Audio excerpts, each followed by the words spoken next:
Jadi scope of work-nya itu ya, scope of work-nya itu antum membuat sistem penggolongan ya. Jadi begitu kita punya karyawan ya, kita punya apa namanya? Staff begitulah yang cukup banyak ya. Kalau 5 orang ya mungkin nggak usah ya. Tapi kalau antum mengelola sekolah ya, gurunya ada 30, 50 begitu ya.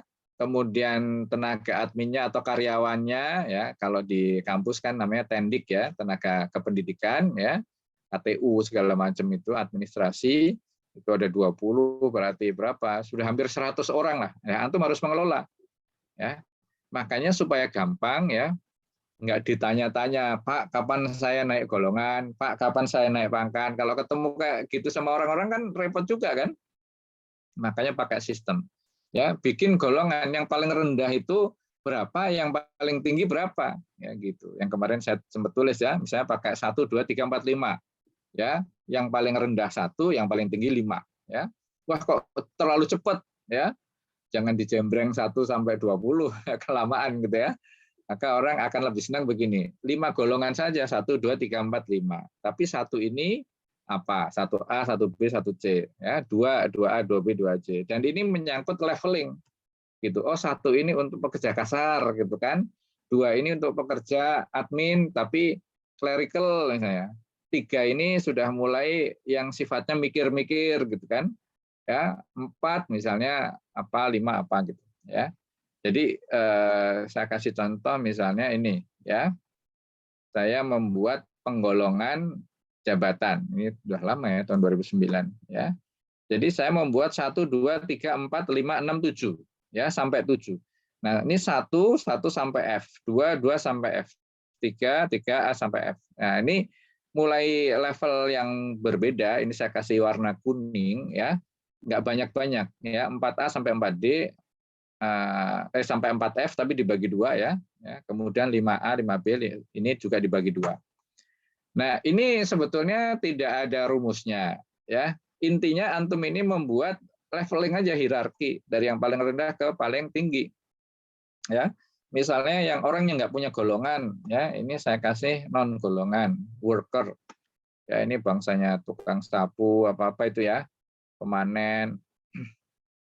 SKU ini syarat kerja umum ya. Jadi orang itu kerja itu nggak pakai syarat, gampangnya gitu. Kamu laki-laki ya, berbadan sehat ya, bahkan di tempat kami waktu itu nggak bisa baca juga kita rekrut ya. Yang penting laki-laki berbadan sehat, gitu kan. Udah gitu aja. Biasanya 1 ya, nggak boleh punya tato. Jadi kalau rekrut kami suruh buka baju ya, punya tato nggak? Kalau punya tato nggak diterima. Ya syaratnya itu aja itu, karena kita ingin orang yang baik ya, bukan mantan preman, bukan preman atau mantan preman, itu bahaya juga ya. Yang penting tenaganya. Nah ini yang paling rendah lah, nggak punya golongan gitu. Ya ada helper, ada cleaning service, macam-macam. Nah orang baru dianggap karyawan yang tetap ya, atau karyawan kita yang paling rendah ini kita sebut operator ya, yang menjalankan ini ya, ini yang paling rendah. Kemudian ada atasnya lagi supervisornya, kemudian atasnya lagi supervisor yang senior. Nah ini mungkin ya kalau untuk karyawan bisa ini ya, tapi kalau untuk guru ya mungkin mulainya jangan dari bawah, mulainya langsung di golongan 4 misalnya gitu kan, karena apa, dia lulusan S1 ya, dia lulusan sarjana, jadi dia masuk ke level yang manajerial langsung ya, meskipun di sini dia harus meniti karir gitu. Nah, kenapa demikian? Ya, kita sebetulnya mengukur bahwa orang yang ada di warna putih ini ya sesuai dengan kemampuan intelijensinya ya, macam-macamnya lah ya, sudah kita nilai bahwa mereka paling tinggi di sinilah gitu. Misalnya satpam ya. Satpam ini ya bisa saja sih jadi direktur gitu ya. Tapi kemungkinan ya dia hanya sampai kepada komandan satpam paling tinggi gitu. Karena kalau dia dimasukkan nanti ke staf apalagi ngajar misalnya gitu ya, ya kecuali dia keluar atau sambil jadi satpam dia sekolah S1 ya kan. Nah, kalau demikian dia daftar lagi nanti masuk. Nah, dan masuk kan langsung ke golongan 4 ini. Ya, 4A. Ini bagi guru atau dosen yang baru di sini nih. Ya, seperti saya ya, masuk jadi dosen pangkat langsung 3C ya, 3C. Nanti saya memulai karirnya dari 3C, 3D gitu kan. Bukan golongan satu lagi ya, karena apa? Saya udah langsung S3 gitu. Di UIK ini ya, gitu. Nah, jadi orang kalau sarjana langsung masukin ke sini ya. Mungkin Anda mau terima kepala satpam gitu ya, karena kepala satpam yang lama itu keluar. Ya jangan dimasukkan dari awal, langsung kemana gitu kan, kepala satpam gitu ya, misalnya di sebelah kanan ini ya, Anda mana nih ya, Andor gitu ya, nah kepala satpam nih, yang 35304. Tuh tolong tuh di mute dulu ya, tolong di mute. Siapa yang belum di mute? Oh, Hakim. Ya, jadi begitu ya. Jadi kita ini pertama punya leveling ya, 1, 2, 3, 4, 5. Kemudian kita kalau merasa bahwa leveling ini terlalu jauh, bikin lagi sub leveling ya. Jadi 1, 2, 3 ini kasih 1A, 1B dan seterusnya. Nah, masing-masing level ini kita kasih nama ya. Kita ya ini supaya ada namanya golongan 1 ini operator, golongan 2 apa, golongan 3 seterusnya ya. Manajer ini golongan 6 gitu. Kelompok jabatan 6. Nah, jabatan-jabatan di sekolah kita, di organisasi kita ya, mungkin kalau antum bikin perusahaan di perusahaan kita itu di list di masing-masing ini ya.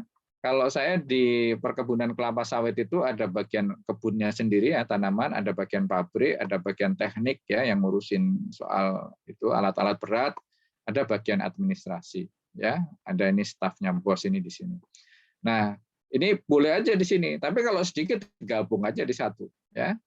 Tapi yang jelas itu masing-masing golongan itu ada daftar jabatannya. Kalau golongan 1 itu untuk siapa saja sih, golongan 2 untuk siapa saja sih, golongan 3 untuk siapa aja dan sebagainya ya. Jadi ini sistem penggolongan ini paling tidak sesederhana apapun antum harus punya gitu kan. Supaya karyawan itu ketika meniti karir dia tahu saya posisinya sedang di mana gitu. Ya, seperti saya jadi dosen, ya posisi saya sekarang lektor, ya saya sedang berusaha untuk menjadi lektor kepala. Ya, itu juga ada hitung-hitungannya juga, ya ada harus sardos, harus nulis di Scopus, macam-macam gitulah ya, untuk jadi lektor kepala. Nah, saya itu ada di posisi mana?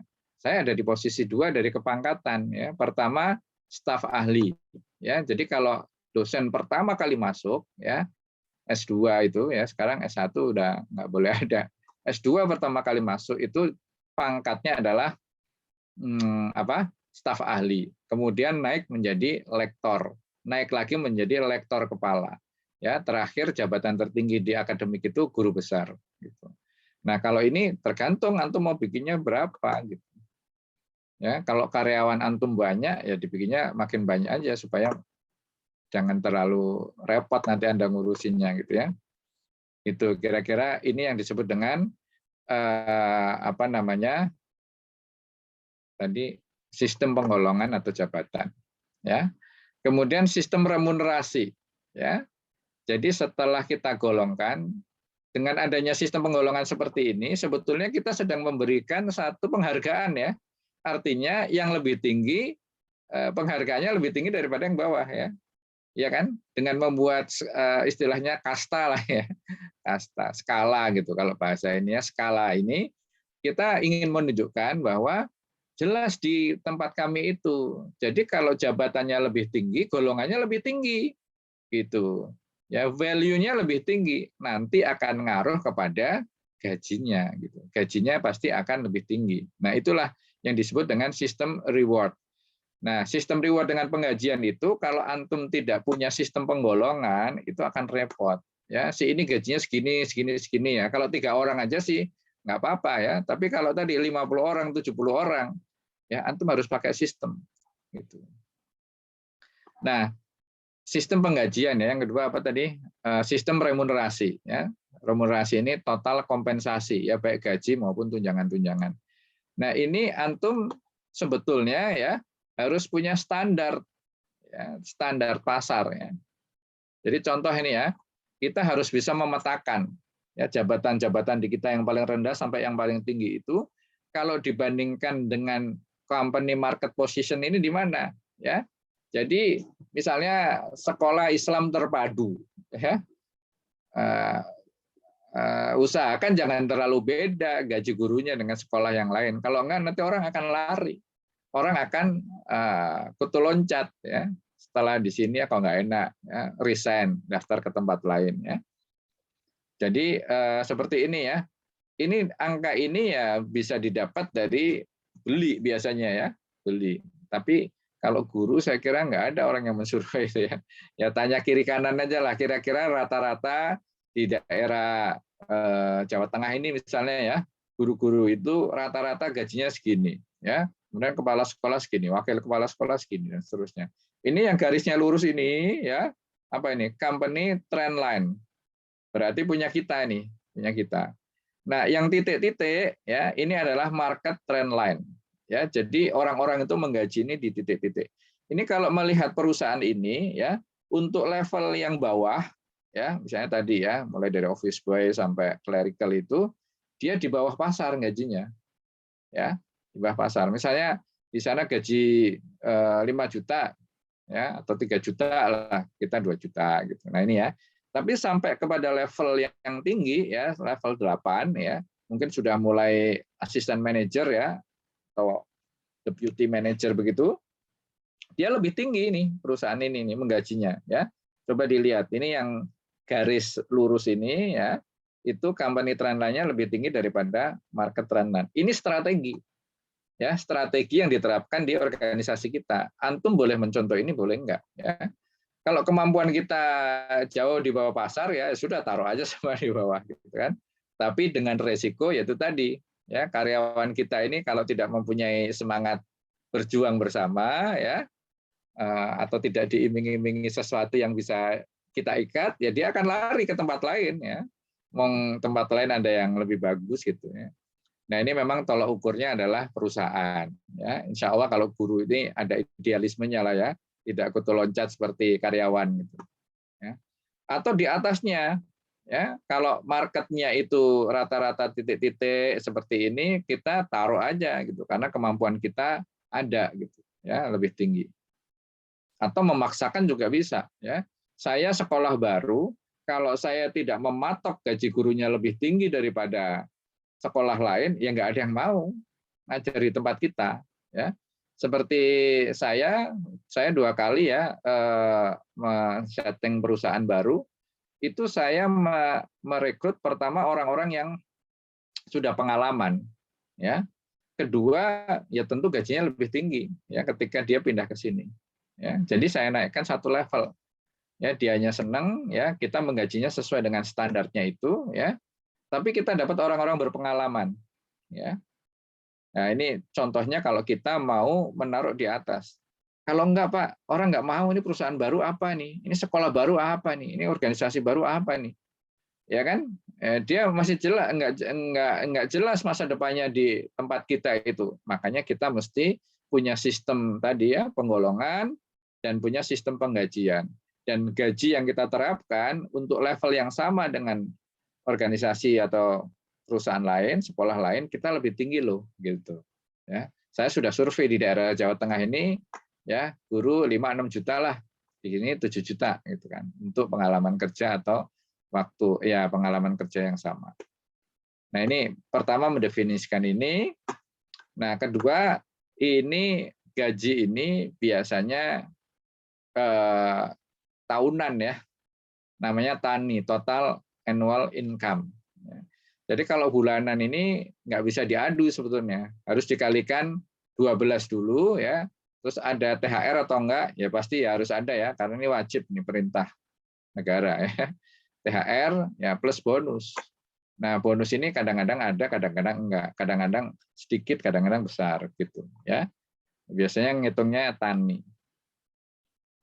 Nah, ini yang disebut dengan struktur gaji ya, atau salary structure.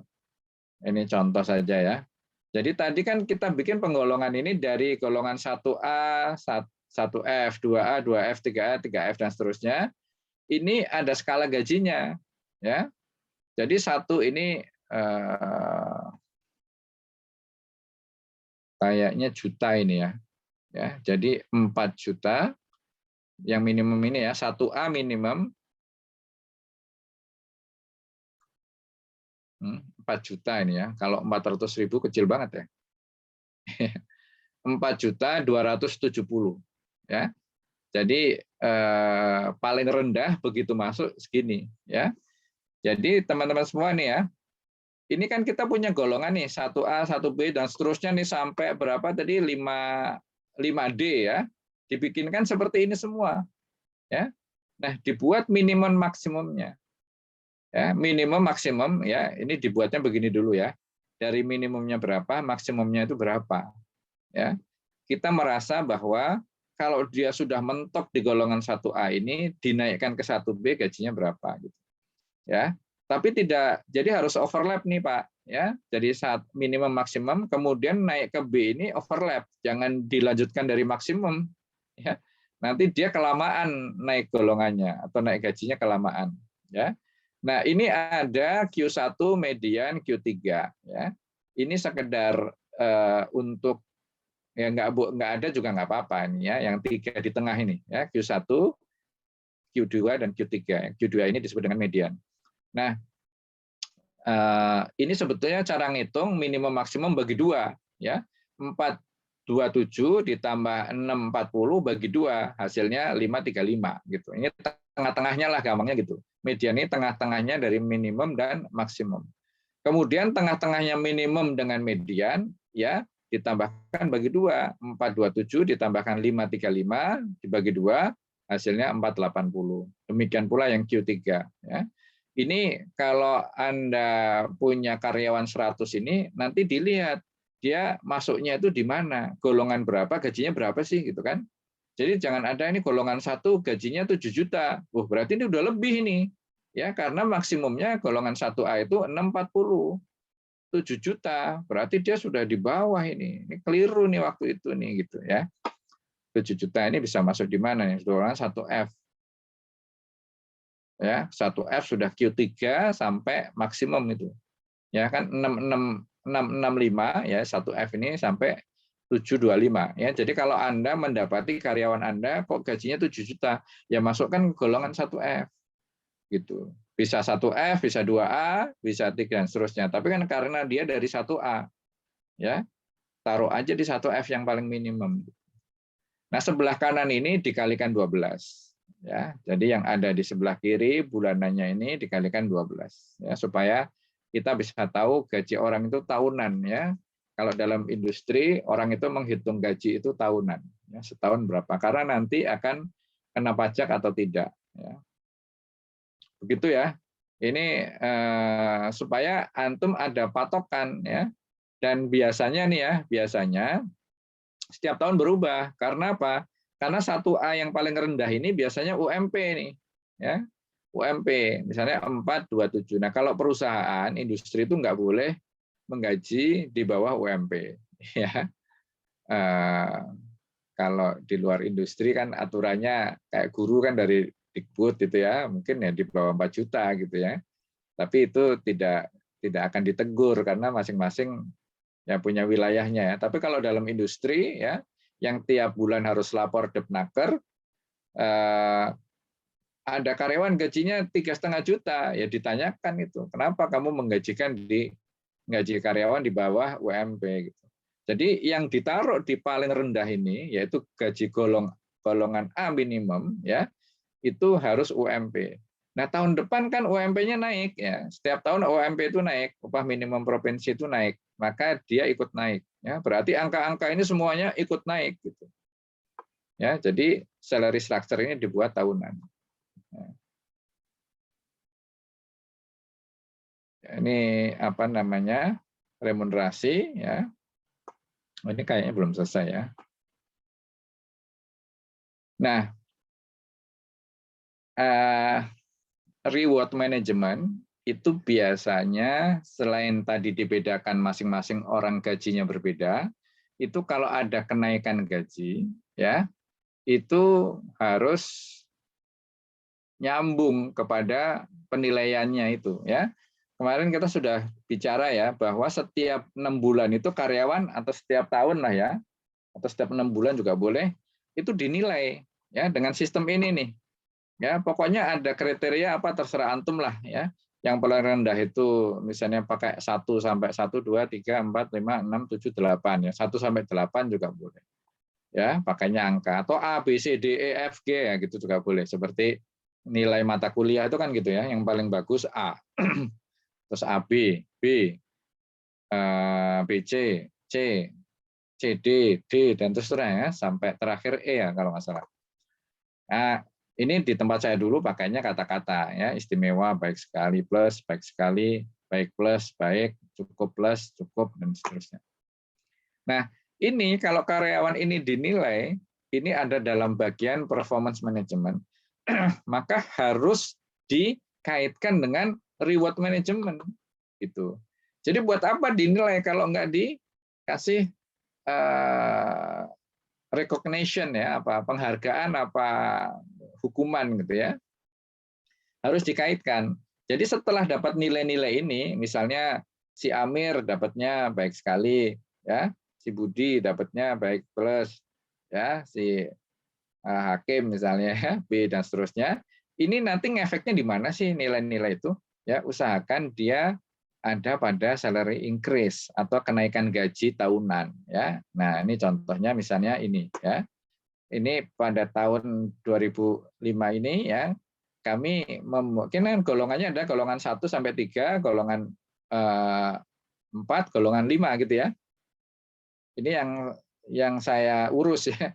Golongan tadi kan sampai 7 ya, golongan 6, golongan 7 itu diurus sama pusat.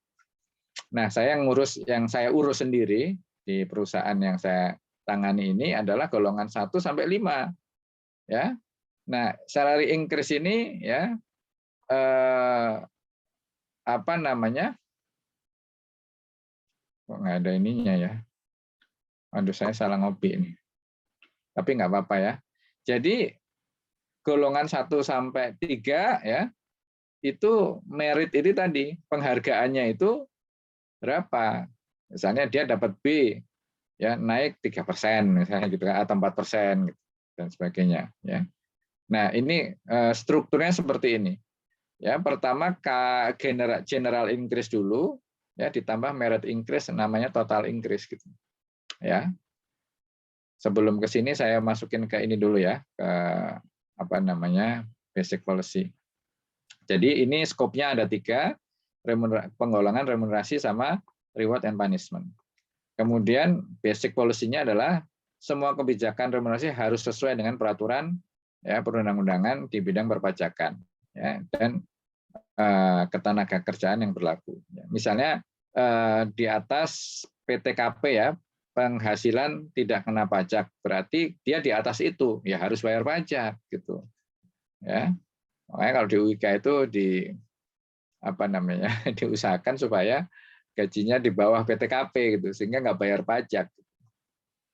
Nah, apa namanya sesuai dengan ketenagakerjaan apa ya, misalnya tadi UMP ada upah minimum itu ya nggak boleh di bawah minimum ya.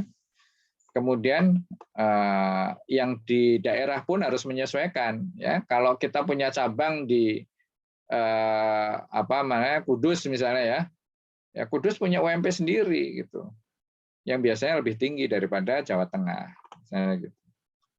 Ya, usahakan gross ya, gross itu ya yang bayar pajak itu ya si karyawan ya. Meskipun perusahaan yang bayari juga boleh ya. Tapi supaya pajak itu kan urusan individu ya. Nanti setiap tahun itu masing-masing bayar apa namanya? Lapor sendiri gitu. Seperti saya kemarin ya baru selesai itu. Ya, bulan Maret itu kita lapor pajak. Nah, yang lapor ya saya sendiri gitu. Pribadi ya. Kita punya nomor NPWP, punya nomor EVIN ya.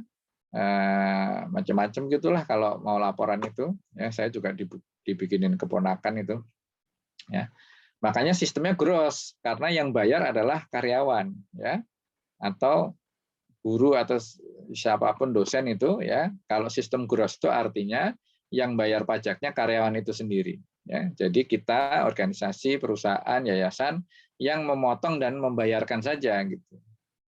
Nah, kalau net ya berarti gaji karyawan segitu, ada timbul pajak, yang bayari pajak ya kita perusahaan itu.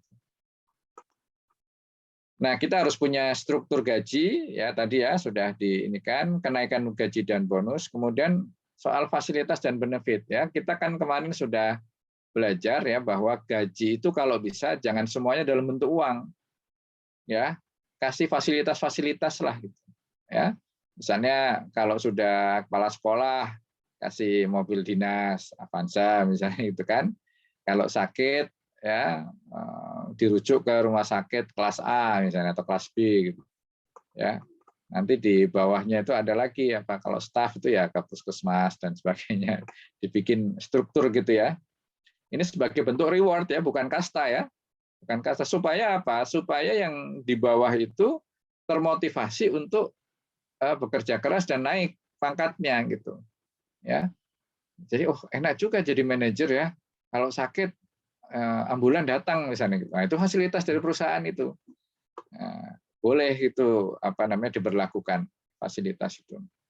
Nah, kalau kita mau mengkaitkan penilaian yang tadi ya ini ya dengan kenaikan gaji sebagai bentuk reward kita kepada semua karyawan ya, maka paling tidak ada 3 ya, bentuknya ini 3 kenaikan gaji ya.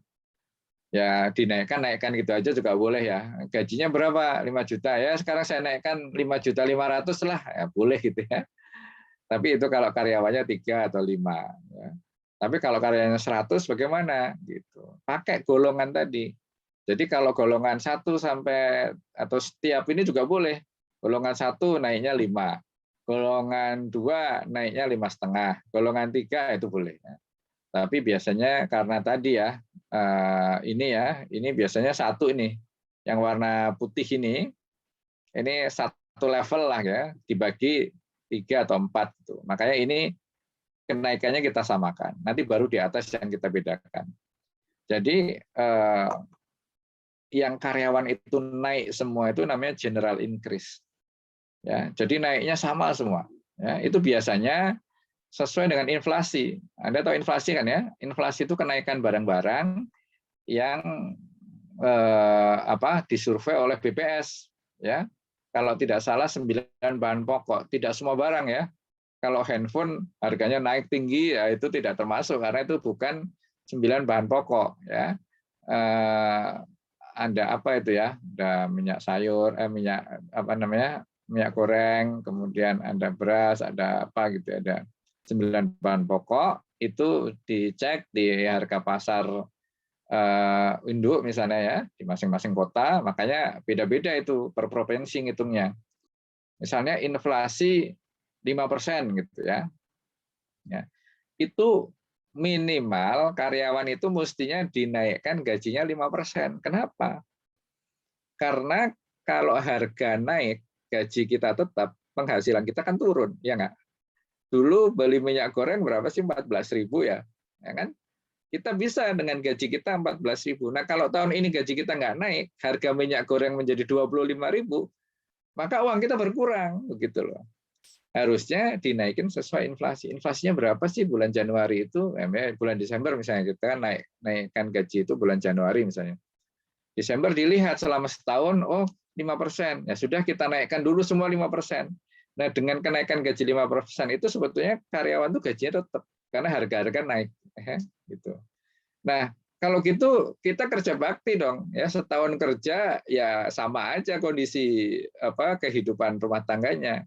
Maka ada yang disebut dengan merit increase. Ya. Merit increase ini cara ngitungnya gimana? Ya sesuai dengan penilaian masing-masing ini. Jadi 5% ditambah berapa gitu. Kalau K ini kurang karena nggak bagus proporsinya nggak saya tambahin, gitu kan? Malah ada yang minus gitu ya, memakan inflasinya itu general increase-nya. Cukup juga belum ya. Cukup plus lah baru saya kasih tambahan 2% ya gitu kan. baik saya tambah 3%, baik plus tambah 4% dan seterusnya gitu. Ini yang tadi kita buat di sini ya. Jadi kenaikan inflasi segini ya, kemudian merit increase rata-rata segini dan totalnya ini ya, total ditambahkan aja 6,5 tambah 4 10,5 dan seterusnya. Ya, ini yang tahun lalu seperti ini.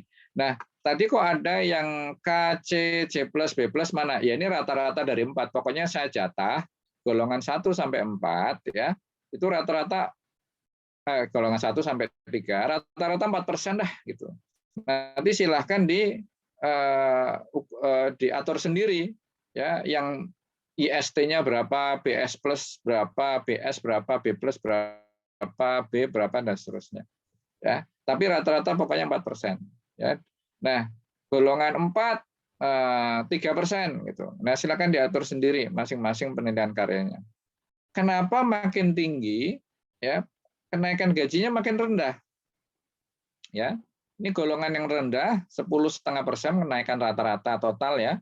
Ya, tapi golongan yang tinggi 8,5. Ya, ini menunjukkan bahwa ya kalau bisa range gaji terendah dengan tertinggi itu jangan terlalu jauh dalam suatu perusahaan itu ya.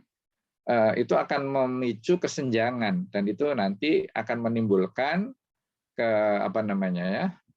ketidakadilan dan kemudian orang-orang itu kalau karyawan dalam jumlah besar biasanya mereka demo tuh ya.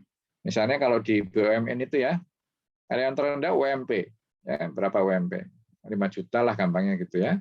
Gaji presiden direkturnya 450 juta sebulan, ya kan? Itu ada di mana kemarin ya? BPJS itu segitu kalau nggak salah itu. Hanya rugi. Nah, itu sebetulnya selain kita itu membuat struktur gaji yang adil seperti ini dari satu yang paling rendah berapa, yang paling tinggi berapa, makin tahun makin diperkecil kesenjangannya itu, yaitu dengan cara yang rendah itu dinaikkan gajinya lebih tinggi, yang sudah tinggi gajinya ditahan. Gitu. Nggak ditahan ya, naik juga tapi tidak terlalu tinggi. Ya. Maksudnya menahan juga. Jadi nanti antara karyawan yang paling rendah dengan yang paling tinggi ya itu tidak terlalu nyumbang. Nah ini kenapa ya, tekniknya seperti ini. Wah kalau gitu rugi dong Pak. Saya mikirnya banyak, tanggung jawabnya gede, kok kenaikannya kecil. Nanti dikasihnya di bonus gitu. Nah bonus itu biasanya kebalikan. Ya bonus itu kebalikan. Kalau ditanya perkalian, kalau ini kan persen ya. Kalau kenaikan gaji itu biasanya dengan persen. Tapi kalau bonus itu biasanya sama dengan ini. Saya nggak ngopi ya. Jadi sama dengan ini, yaitu gaji pokok dikalikan berapa kali. Gitu. Misalnya yang paling rendah ini ya 3 kali gaji pokok, gitu kan. Yang golongan 4 kali, yang golongan 5 kali. Boleh kayak gitu. Ya. Jadi kebalik ya, untuk salary increase dengan bonus itu biasanya kebalik seperti itu. Nah, yang ketiga tadi apa? General increase ya, ini semua naiknya sama dari yang berprestasi maupun enggak, laki perempuan, bos maupun anak buah ini sama ini ya, naiknya. Tapi merit increase ini berdasarkan ya prestasi masing-masing. Jadi sudah dibedakan. Dari 1.000 orang ya, mungkin ada 900 yang dapat merit ya, yang 100 enggak. Nah, di antara yang 900 ini ada yang kita promosikan naik jabatan. Ya. Jadi kenaikannya ditambahin lagi gitu. Nah, ini angkanya seperti ini. Jadi kalau dia naik ya 6% ditambah dia mungkin dapat nilai B itu 4%, ya dapat 10,5%. Kemudian dia naik golongan ya ditambahin 10%. Jadi naiknya 20,5% gitu. Ya. Ini kriteria-kriteria yang lain atau sebagai penambah juga boleh ya. Ya kalau dia naik golongan ya minimal harus B ya dan sebagainya. Paham ya untuk reward management ya. Yang penting antum nangkep ininya dulu ya apa namanya alur berpikirnya. Karena memang kalau antum belum praktek itu ya nggak bisa bayangkan ya. Yang penting antum punya alur pikirnya. Nanti kalau memang kejadian di lapangan ya antum buka lagi file ini ya. Kalau masih belum jelas ya boleh nanya saya. Kalau saya masih ada. Yang berikutnya adalah employee relation management. Apa ini? Ya, yang tadi saya sampaikan itu ya, bahwa masing-masing karyawan yang ada di bawah kita, di organisasi kita, di yayasan atau di perusahaan atau di koperasi misalnya, mungkin antum diminta untuk pegang koperasi Dewan Dakwah, itu ada juga itu ya. Itu hanya Pak Edi Setiawan ya. Itu harus tercatat dan mempunyai kontrak kerja. Ya, ada employee relation, ya, ada communication program, ya. Jadi hubungan antara atasan bawahan, kalau antum misalnya nanti jadi kepala sekolah atau mengelola unit usahanya Dewan Dakwah gitu ya, jadi direkturnya atau jadi manajernya, terhadap karyawan itu hubungannya jangan kerja mulu gitu ya. Jadi kadang-kadang adakanlah family day ya atau outing ya seperti kita kemarin kita ya, antum sekalian kemarin di puncak itu ya, senang-senang begitulah ya, dianggarkan itu ada anggaran untuk apa namanya family day atau outing ya, ini disebut dengan communication program ya. Kemudian juga dengan external relation, jangan lupa ya, kalau antum itu sekolah ya berarti dengan kepala dinas hubungannya harus baik ya, dengan masyarakat setempat, Pak Lurah, Pak Camat gitu kan, kalau perlu ya sampai level Pak Bupati, Pak Wali Kota gitu ya. External relation itu harus Anda pegang ya. Kalau Anda punya humas ya, usahakan humas ini yang menghubungkan saja. Jadi jangan terkenal humasnya di mata orang lain daripada antum. Jadi antum taruh humas ini supaya membantu pekerjaan ya. Tapi tetap ketika ketemu tokoh masyarakat ya, ada tuan guru, ada Habib, apa siapa yang jadi tokoh masyarakat itu antum sendiri ya, karena antum harus dikenal sama mereka. Makanya internal relation ini penting ya, terutama dengan pemerintah ya. Jangan sampai terkena kasus, jangan sampai kita punya sekolah ditutup. Kita bangun sekolah, mentang-mentang sekolah lupa ngurus IMB, ya. Kemudian sudah ke sekolah ya misalnya ya, naudzubillah min dzalik ya, lagi anak-anak sekolah datang bulldozer, ya kan, murid-murid keluar, ya, semua keluar, terus bangunan dirobohkan, kan? Itu hak apa namanya, yang sah dari pemerintah itu untuk menghancurkan bangunan tanpa IMB gitu ya. Dan ini sebetulnya banyak terjadi ya di dunia pendidikan, sosial, bahkan masjid itu banyak yang tidak punya IMB. Ya, aturannya sebetulnya boleh diratakan gitu. Aturannya ya. Hanya saja kan ya khawatir atau takut ya secara image juga. Tapi kita juga nggak ingin ada masalah, uruslah semua dari awal ya, IMB-nya, izinnya, tanda tangan masyarakat kiri kanan ya. Apa namanya, saya di depan rumah ini ada TK ya, pada waktu pembuatan itu sudah datang tuh pemiliknya itu untuk kami akan sosialisasi, kami akan apa namanya, minta tanda tangan tetangga kiri kanan dan sebagainya. Terus kami akan bayar iuran bulanan untuk kebersihan, keamanan, udah diomongin gitu. Tapi tiba-tiba langsung buka aja ini sekarang di depan rumah. Ya, ada murid segala macam ya. Nah, itu suatu ketika bisa bermasalah gitu. Atau kalau dia bermasalah, kita nggak akan bantu karena dia melewati proses itu. Nah, ini kita jangan sampai demikian ya. Sekolah kita harus membawa manfaat buat masyarakat. Ya, paling tidak berurusan dengan orang setempat, masyarakat setempat atau pemerintah setempat ya. Kemudian antum juga bisa melakukan dispute handling ya. Jadi kalau ada masalah dengan karyawan, dengan guru misalnya ya, internal nih maksudnya ya. Kalau yang eksternal kan tadi external relation ini. Tapi kalau internal ya kita harus mampu untuk menyelesaikan. Ya, ada guru misalnya apa namanya itu, ribut lah ya sesama guru. Ya, kita harus bisa mendamaikan. Ya, ada perselingkuhan di sekolah kita, ya kita harus tegas. Ya, nggak bisa wah ini anaknya ketua yayasan atau apa gitu kan. Jadi harus kita lakukan penyelesaiannya. Ya, nanti ada determination ya. kalau dia itu terlalu berat, ya apalagi menyangkut integritas, menyangkut etika atau masalah hal-hal yang diharamkan dalam Islam, tegas, ya, cat gitu ya.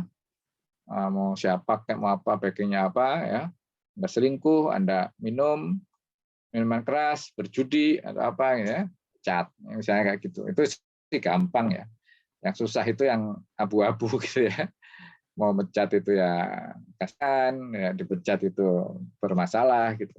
Nah, ini scope of work-nya dari employee relation management.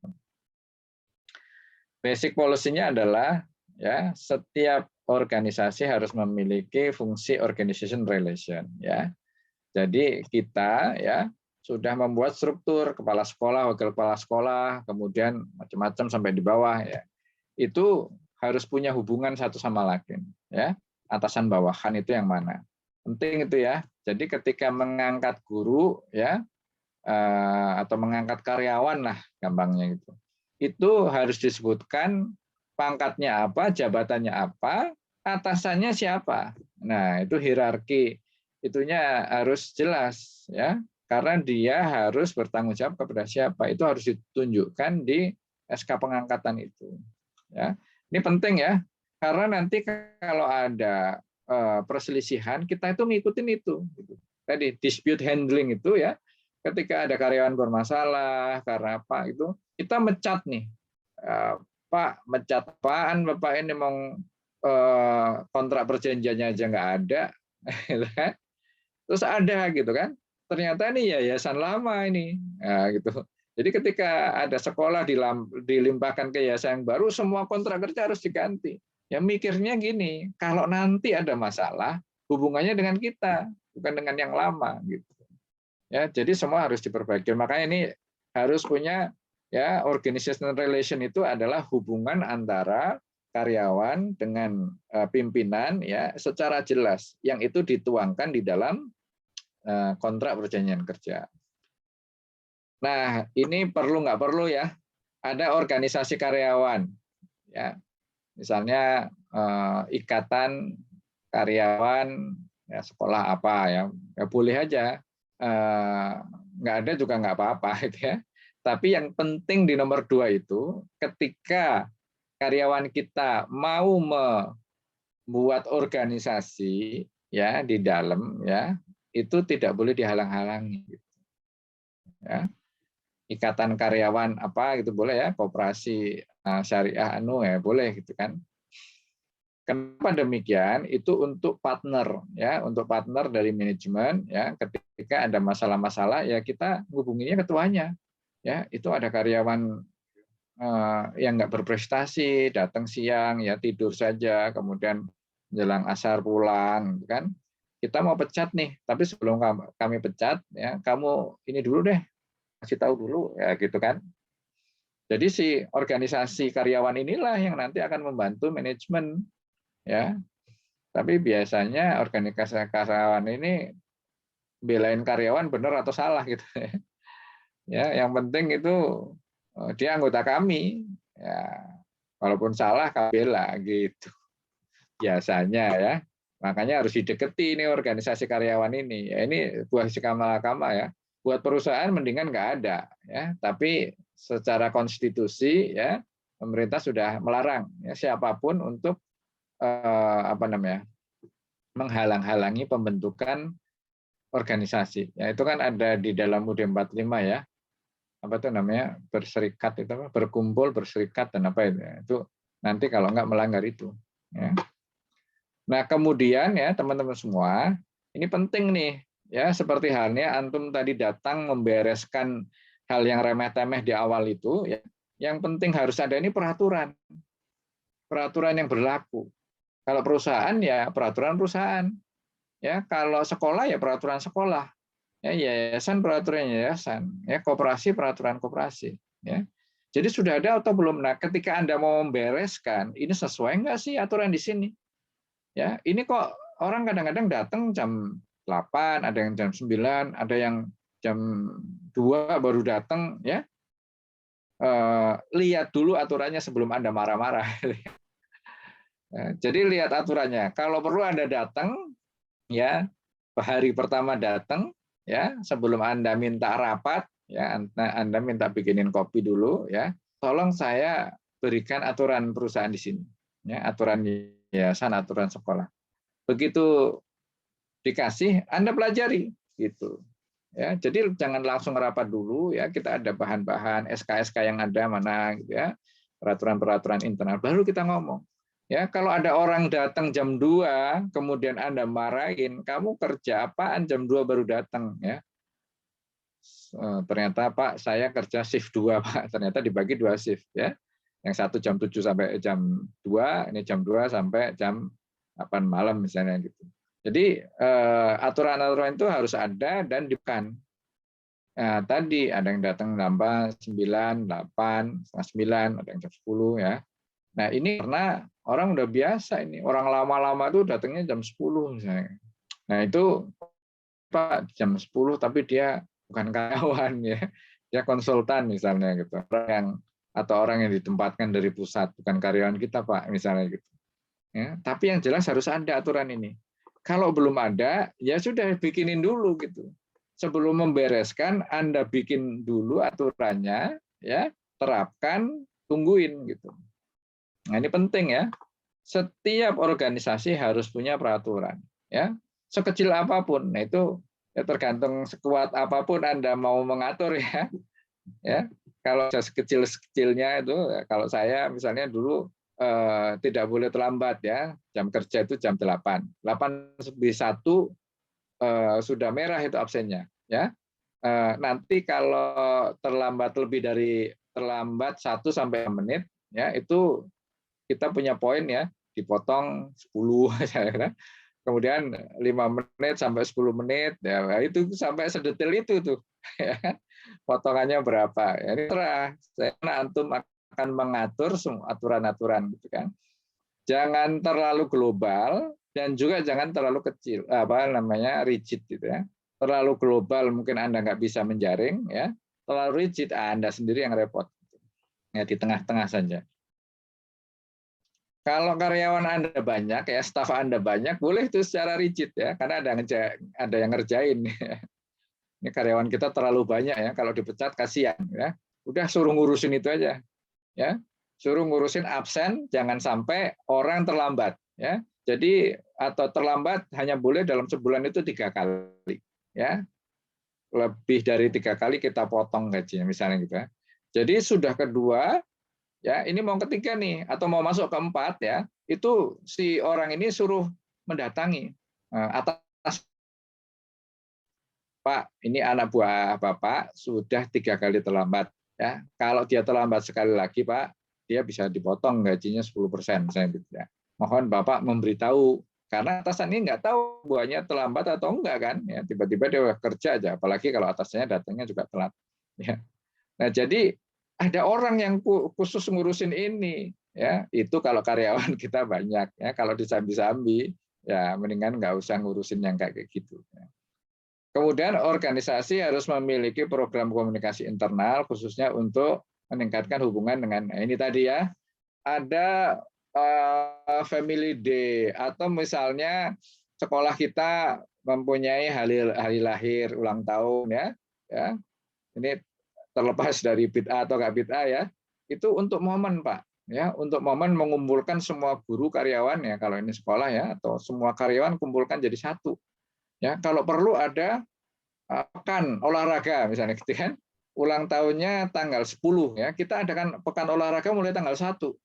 Tanggal 1 sampai tanggal 9 itu diadakan pertandingan olahraga antar bagian ini, kelas ini dan sebagainya.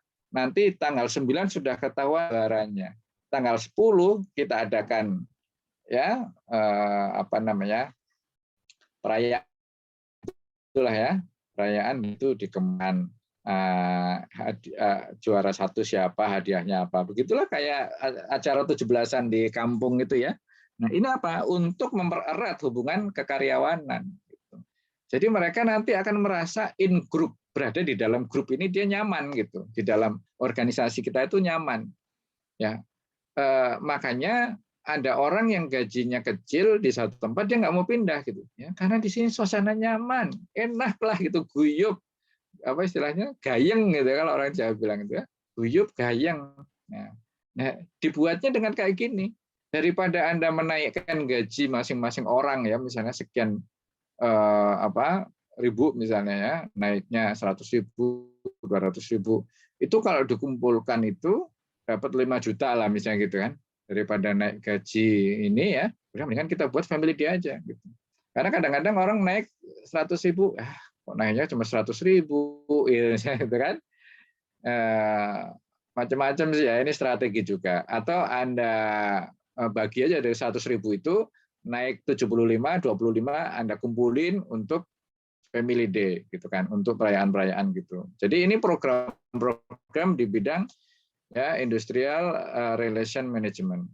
Organisasi harus memelihara meningkatkan kepuasan karyawan ya, itu tadi ya.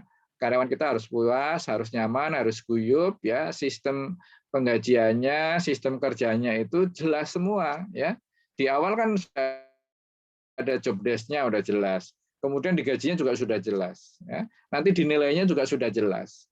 Setiap kan 6 bulan ada kenaikan pangkat juga sudah jelas. Terus program-programnya kalau di sini ada gini, ada trainingnya. Oh kita senang Pak kalau di sini karena di Kementerian ikut training lah, ikut ini, ikut itu gitu. Ya. Terus harus bisa mengembangkan hubungan dengan pemerintah dan sebagainya. Itu tadi sudah disebutkan. Ya. Untuk Anda yang berada di daerah terpencil, ya misalnya nanti di Morowali atau di mana, ini hubungan dengan masyarakat setempat ini lebih penting daripada pemerintah, gitu ya. Kenapa? Ya karena itu kita hidup dengan mereka sehari-hari dan kadang-kadang bisa kacau itu ya kalau hubungannya jelek dengan Thomas lah istilahnya itu ya. Thomas itu tokoh masyarakat. Oke, itu industrial relation ya, ini yang keberapa itu ya, dan ini yang terakhir. Nah, terakhir ini apa tadi, termination management. Jadi ya teman-teman ya, kalau sudah bikin organisasinya di awal itu ya, untuk menyusun orang ini di atas ini dan hak kewajiban seperti apa, ya kemudian kita mulai merekrut karyawan. Karyawan itu kemudian kita tempatkan, kita kasih tugas ini ya, silahkan bekerja ya. Nah selama bekerja nanti kita kembangkan, kita ikutkan training, kita coach, kita untuk dibaca dan seterusnya. Di akhir semester kita nilai ya, kita nilai kalau dia bagus ya, gajinya naik Pak, kita dapat bonus berapa ya, kemudian pangkatnya naik atau promosi dan seterusnya ya, sampai seterusnya kalau dia tua ya, umur 50 berapa gitu ya, 56 dia pensiun ya. Atau sebelum pensiun itu ya dia meninggal gitu misalnya ya. Ya itu berarti dia selesai di situ. Atau yang paling banyak biasanya sebelum pensiun mereka resign, keluar ya. Nah, ada yang keempat ini yang kita tidak inginkan ya. Ya, tidak inginkan, yaitu orang itu PHK ya atau dipecat. Jadi jangan sampai ada karyawan kita ini kita pecat. Kenapa? Ya selama di dalam itu tidak kita bina. Ya. Kalau dari awal kita itu kan merekrut kan the best talent ya. Prinsipnya kan merekrut the best talent. Ya, orang yang baik, yang unggul yang kita rekrut. Ya. Kemudian suatu ketika kita pecat, kan berarti antara dua kita salah rekrut orang. Ya berarti kesalahan kita juga dong. Ya. Yang kedua, kita sudah benar merekrutnya, tapi ketika di dalam tidak kita kembangkan, kita tidak openi lah gampangnya gitu. Ya, karyawan kita ini tidak kita openi, akhirnya bermasalah, akhirnya harus kita pecat. Ya. Jadi pemecatan karyawan itu sebetulnya kesalahan kita juga, bukan kesalahan karyawan ya. Ya, kecuali ya banyak faktor sih ya mungkin ada kebutuhan yang mendesak gitu kan. Dia sebenarnya orang baik, ada keputusan yang mendesak ya, istrinya dorong-dorong untuk korupsi misalnya gitu ya. Akhirnya dia korupsi ketangkap, ya sudahlah, mau nggak mau dipecat. Nah, termination management, termination kan ya terminal ini kan pemberhentian akhir gitu. Ya, jadi bagaimana mengakhiri ya karyawan dengan perusahaan atau dengan organisasi kita. Jadi ada 4 ya, Pak tidak ya. ya mengakhiri hubungan itu pertama dengan pensiun karena waktunya, ya, karena usianya sudah dianggap sudah tua, ya, tidak produktif, ya. Padahal kalau dalam pendidikan itu makin tua makin ini, ya, makin tua makin bersinar itu kalau pendidikan itu. Jadi karena pensiun, ya, yang kedua karena meninggal, yang ketiga karena mengundurkan diri. Kalau mengundurkan diri itu ya dia yang mau, ya, gimana lagi, mau dia pingin ke tempat lain, dia pingin ikut suaminya misalnya, ya, suaminya pindah dia ikut gitu kan, atau ada perusahaan lain yang ingin atau sekolah lain yang ingin merekrut dia, ya monggo, ya, itu kita nggak bisa menahan, ya. Jadi kalau karyawan resign itu tidak membutuhkan persetujuan dari perusahaan, ya, jadi sepihak saja, Pak saya besok mau berhenti, ya berhenti aja, ya, gajinya berapa dia masuk kita bayar, sisanya nggak usah dibayar. Nah yang keempat adalah pemecatan karyawan, gampangnya gitu, ya. Nah itu secara undang-undang demikian, tapi kita akan membahas ini, ya. Pertama penanganan PHK ini karena gagal berprestasi, ya. Ini dipecat, ya, karena gagal berprestasi. Nah diusahakan, ya teman-teman semua, ya, kalau ada karyawan nggak bagus, jelek, ya, ditanya, dikonseling, ya, apa masalahnya, diperbaiki. Kalau tidak bisa, ya, dipindah dulu, ya, mungkin dia nggak cocok kerja di bagian keuangan, dia pindahkanlah dia mungkin ke bagian lain yang cocok atau apa, ya. Dan itu nggak mudah sebetulnya karena tempat lain juga sebetulnya ada orangnya juga, ya. Tapi biasanya supaya kita ini membangkitkan motivasi dia, kita pindah, ya. Kemudian kalau tetap, ya, dipindahkan ini kok nggak bagus juga kinerjanya, pindahkan lagi gitu kan. Nah kalau menurut saya nih sudah pindah kedua baru dia dipecat. Kayaknya kamu nggak cocok deh di perusahaan ini, kamu nggak cocok deh di sekolah ini, ya, mending kamu resign sajalah gitu kan. Jadi enaknya gitu, ya. Tapi orang-orang sekarang itu, ya, dia nggak mau tahu tuh. Orang sekali salah saja, ya, si owner itu udah langsung ngomong sama HRD itu, saya mulai hari ini nggak mau lihat muka dia gitu. Nah gitu repot, ya.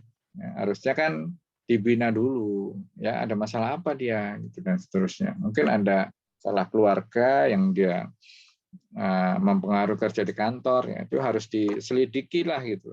Tapi biasanya orang nggak sabar, ya, pecat, rekrut yang baru.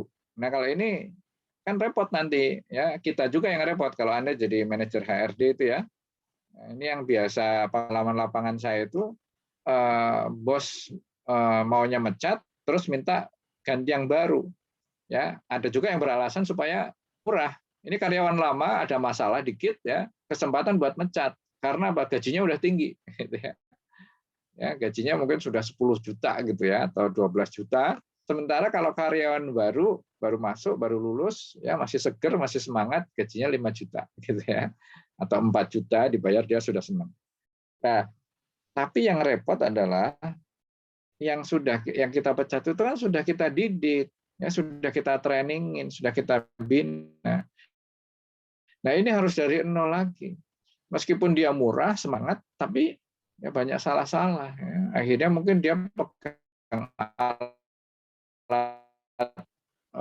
mesin yang rusak mesinnya, harganya miliaran, nah, gitu, ya.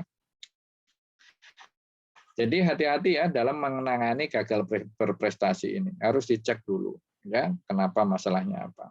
Kemudian pelanggaran persyaratan kerja, ya. Ini tadi kan kita sudah ada peraturan perusahaan kan, dilanggar 1 kali, ya, kasih SP1. Langgar lagi 2 kali, kasih SP2. Langgar lagi 3 kali. Ya, berarti orang ini senang melanggar gitu.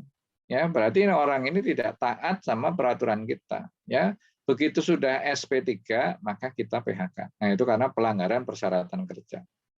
Kalau tadi bukan karena pelanggaran, ya, karena memang dia nggak perform saja. Ya, males lah, bodoh apa-apa gitu. Itu yang menyulitkan organisasi kita. Kita sedang lari, ingin mencapai visi misi, tapi pada orang yang kelelar, santai gitu kan, itu sudahlah Anda nggak cocok di sini. Ini kita semua sedang lari, Anda jalan sendiri nih gitu. Nah kalau yang kedua ini masalah mental nih, masalah barang, ya. kalau kerja datangnya telat terus ya, makanya saya pakai sistem poin tadi ya, supaya dia mengurangi poin gitu. Poinnya habis ya sudah kita PHK gitu. Atas kehendak sendiri resign tadi ya, atas kehendak sendiri resign. Pak, saya diterima di sekolah lain. Pak, saya mau jadi ibu rumah tangga saja. Pak, saya ikut suami. Pak, saya tidak diperbolehkan suami untuk kerja, misalnya gitu ya. Itu kehendak karyawan sendiri. Nah, atas kesepakatan bersama, ini sebetulnya begini ya, teman-teman ya. Yang nomor 1, 2, ya, itu kita akali dengan kesepakatan bersama. Ya ini gini, udahlah daripada kamu nggak cocok di sini, kamu resign saja. Jadi jatuhnya adalah karyawan itu mengundurkan diri, ya, tidak dipecat. Bedanya apa sih mengundurkan diri dengan dipecat? Biasanya kalau mengundurkan diri itu ya dia nggak bawa apa-apa gitu. Tapi kalau dipecat karena ini keinginan perusahaan, maka perusahaan harus memberikan pesangon gitu. Nah, kan biasanya gini, ada karyawan nyuri, ya kan? Kita pecat, ya sudah nyuri dikasih pesangon lagi. Ya kan merasa nggak adil, dipanggil aja. Udahlah, kamu mendingan mundur saja ya daripada kita laporin ke polisi. Atau tadi yang gagal berprestasi. Ya daripada kamu makan gaji buta di sini. Apa istilahnya sekarang tuh gabut gitu ya. Makan gaji buta. Dengan kamu resign aja. Itu kesepakatan bersama. Terus rasionalisasi atau efisiensi ya. Anda jadi ketua yayasan melihat keuangannya sudah minim banget ya. Kemudian gajinya besar, karyawannya banyak. Akhirnya kita harus milih ya, ada rasionalisasi. Udah sebagian dipecat ya, tapi kalau pemecatan model kayak gini harus kasih pesangon ya. Atau penutupan perusahaan, aduh sudah bangkrut nih, kalau sekolah muridnya tinggal 3, 4 gitu kan. Nah, ini tutup saja ya. Nah, ini yang nomor 4 berakhirnya perjanjian kerja waktu tertentu ya. Ini istilahnya karyawan kontrak ya. Jadi ingat ya teman-teman ya, kalau di Undang-Undang Ketenagakerjaan tidak ada istilah karyawan kontrak ya. Namanya PKWT ya, karyawan KWT. Ini ya, perjanjian kerja waktu tertentu. Jadi waktu dibatasi. Kan kalau kontrak itu kan gitu ya. Kontrak itu kan saya dikontrak berapa tahun? Oh, dikontrak 6 bulan, 1 tahun, 12 bulan, ya, 18 bulan dan sebagainya. Itu waktunya tertentu, ya. Makanya kalau kita ngobrol, ya, oh dia karyawan kontrak, ya, nah itu istilah dalam ketenagakerjaan nggak ada, ya. Kan kontrak itu apa? Ya, adanya adalah PKWT, ya, karyawan kerja waktu tertentu. Ya, ada lagi PKWTT, ya, perjanjian kerja waktu tidak tertentu. Itu kalau dalam bahasa kita adalah karyawan tetap, ya, karyawan permanen gitu. Jadi dalam perusahaan itu ada karyawan tetap dan ada karyawan tidak tetap. Karyawan tetap itu ya dia begitu mulai kerja sampai pensiun dia ada di perusahaan kita, ya, di kantor kita, di sekolah kita. Tapi kalau kontrak ya habis masa kontraknya sudah selesai. Ya, mau kita perbarui boleh, ya, makanya akal-akalannya perusahaan itu ya supaya karyawan itu tidak menjadi karyawan tetap, setelah masa kontrak dikontrak lagi. Makanya ada yang 15 tahun ya, itu kontrak melulu. Aturan baru ini sekarang merugikan ya yang kayak ini ya, Undang-Undang Cipta Karya ini. Omnibus Law. Omnibus Law ini ya. Itu karyawan tetap maksimal 5 tahun itu ya. Yang lama Undang-Undang nomor 13 tahun 2003 ya itu tetap maksimal 5 tahun. Tapi yang lama ini hanya boleh 3 kali kontrak ya. Berarti 2 tahun, 1 tahun, 2 tahun. Nah gitu ya. Kontraknya itu paling banyak 3 kali ya. Kalau sekarang Omnibus Law ini tetap maksimal 5 tahun, tapi kontraknya boleh berapa kali tidak terhitung gitu. Ya, mau sebulan dikontrak selesai. Nanti diangkat lagi boleh, diangkat lagi boleh gitu kan. Ya, sampai 60 kontrak juga boleh kan. Karena sebulan sekali. Nah, ini merugikan itu yang dulu demo itu ya, itu karena diantaranya itu. Ya, jadi jelas ya, kalau dalam perusahaan, dalam apa namanya yayasan ya, itu status karyawan itu ada dua, karyawan tetap sama karyawan tidak tetap, ya, atau PKWTT dan PKWT, ya, atau karyawan tetap dan karyawan kontrak biasanya gitu. Ya. Guru honorer itu apa gitu? Ya kalau ada perjanjiannya ya kontrak ya. Tapi kalau saya lihat nggak ada perjanjiannya, dia ngajar aja. Dia ngajar akhir bulan dapat honor gitu ya. Ya, nggak boleh tuh, tidak ada itu. Setiap orang kerja harus ada kontrak perjanjiannya. Nah, kontrak perjanjiannya apa? Apakah tetap, ya, apakah tidak tetap, gitu. Ada juga yang harian, ya harian, dibayar harian. Jadi misalnya kayak tukang kebun lah, tukang kebun ya kan tidak tiap hari dia bersihin taman gitu ya. Misalnya seminggu 2 kali lah bersihin taman itu, bersihin taman atau office boy ya. Kalau sekolah kita besar sih tiap hari ya nggak setiap hari bersihin gitu. Datang seminggu 2 kali. Berarti sebulan cuman 8 kali. Ya digajinya sehari, upah sehari berapa gitu. Upah sehari berapa kalikan 8. Nah, itu boleh itu ya. Itu namanya harian. Jadi ada berapa itu? Ya, ada karyawan tetap ya atau PKWTT, ada karyawan tidak tetap ya atau PKWT ya atau kontrak, dan karyawan harian. Gitu. Udah 3 itu saja. Honorer mungkin bisa juga harian ya. Dia mengajar dibayar, tidak mengajar tidak bayar. Ya, ada prinsip dalam ketenaga kerjaan itu no work no pay ya, tidak bisa tidak dibayar.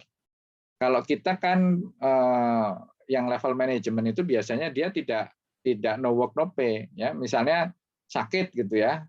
Sakit harusnya kerja kan kita pakai surat dokter nggak masuk ya. Atau kita dikasih 12 hari cuti setahun. Nah, itu tidak kerja tapi tetap dibayar. Pak, saya mau pulang kampung ini ada cuti bersama kan harusnya kerja itu. Nah, tapi dia tidak kerja. Makanya dia tetap dibayar. Nah, itu biasanya levelnya level sudah menengah ke atas. Kalau yang bawah itu ya kayak cleaning service, office boy itu no work no pay. Terakhir karyawan meninggal. Nah, ini basic policy-nya, karyawan tidak mencapai prestasi diberhentikan setelah diberikan cukup kesempatan. Ya, jadi perbaiki dulu, ya dipanggil dulu kenapa ada masalah, perbaiki ya semester depan jangan sampai seperti ini lagi. Atau dipindahkan ke tempat lain, ya, atau penyegaran rotasi. Ya. Berbagai bentuk keputusan pemutusan hubungan kerja harus sesuai dengan peraturan yang berlaku. Ya, jadi tadi kalau mecat harus kasih pesangon. Makanya diakalinya supaya sesuai dengan peraturan perusahaan perundang-undangan, ya panggil gini deh daripada masalahnya banyak, kamu bikin surat resign gitu kan. Bahkan kadang-kadang ditekan, ya yang tadi perusahaannya rugi sebetulnya, dia mau ngeluarin karyawan, tapi tidak mau tidak mau bayar pesangon, ya panggil ya dengan diberikan sedikit tekanan gitu, mundur, bikin surat. Nah, ini yang nggak benar ya.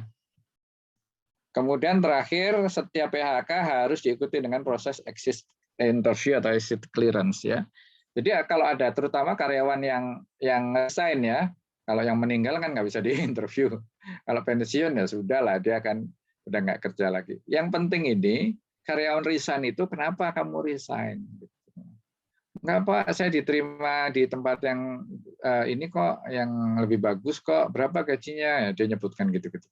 Tapi sebetulnya ya itu awalnya dia ngomong sama atasnya gitu. Tapi biasanya nih di saya bagian HRD itu wajib melakukan exit interview.